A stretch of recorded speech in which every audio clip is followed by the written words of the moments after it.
Handlebars loved Sarah Jane Thompson. Sarah Jane Thompson loved Jeremy Handlebars.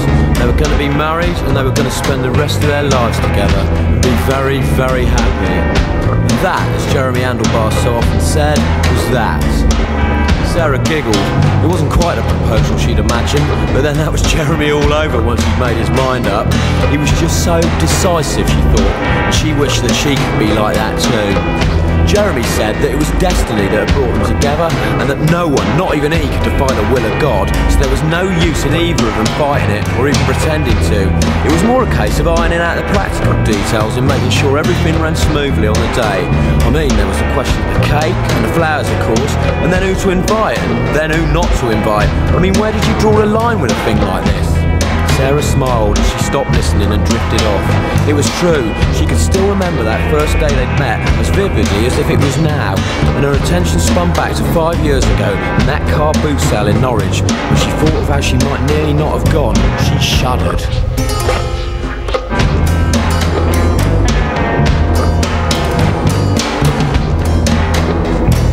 Sarah's parents lived quite near Norwich, and on the weekend in question she'd gone back there on a sort of a visit. Her mum had phoned her up in one of her hysterical stays. Between the sobbing, Sarah learned that Dad had started drinking whiskies in the morning again.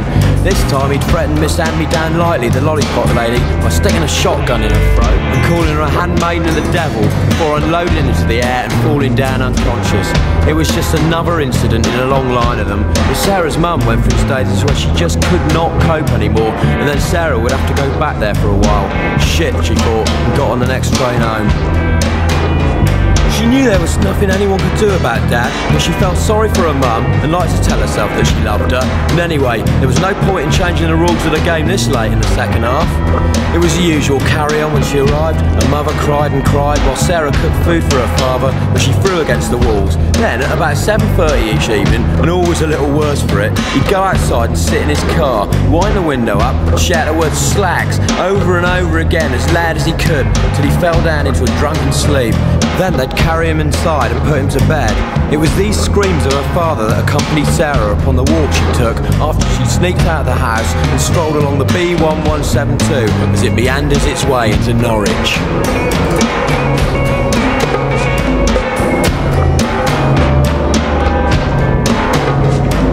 Absent-mindedly she happened upon the car boot sale and really didn't know why or what she was doing there till she saw it.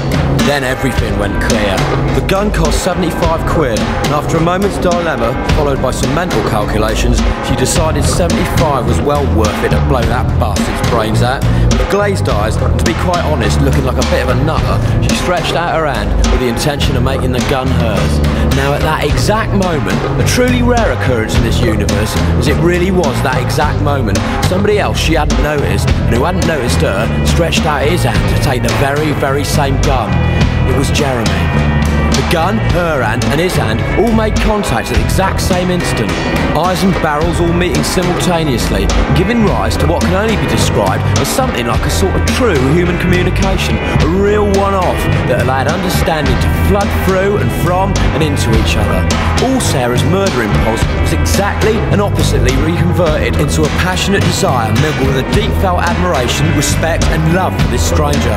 Jeremy said he felt the same, so they went for espressos at Carwoodage, which is so convenient when it's just round the corner.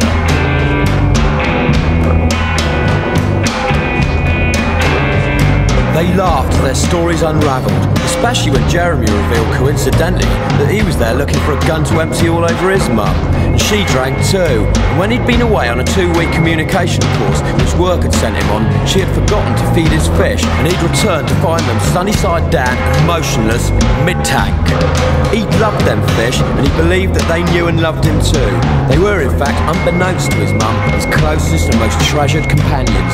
He told how he sat frozen for a week after he'd found them, and how his only contact reality had become the sound of the distant tinkling of smashing glasses, mixed in with the cackling laughter of his mother as she entertained the local drunks upstairs, and the stench of ghost Haddock which seemed to permeate the entire accommodation block.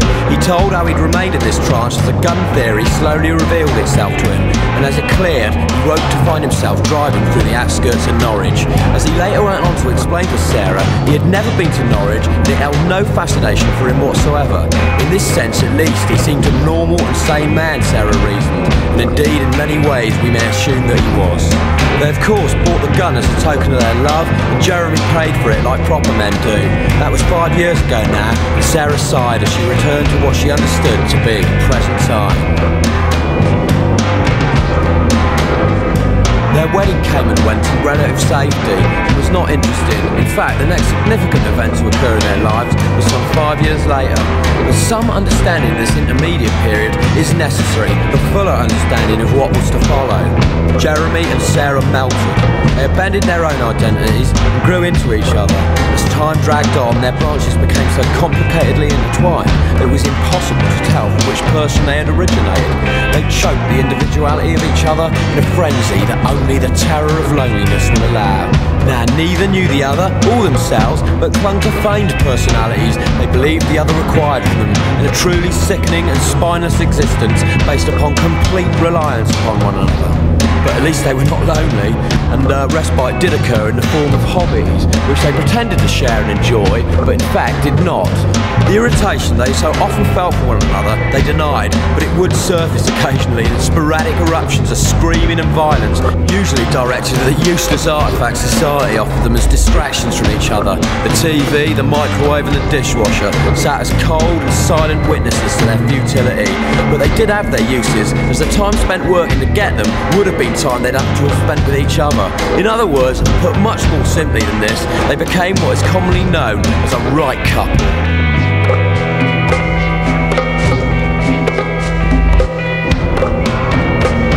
The next significant event then was some 5 years after they tied the knot.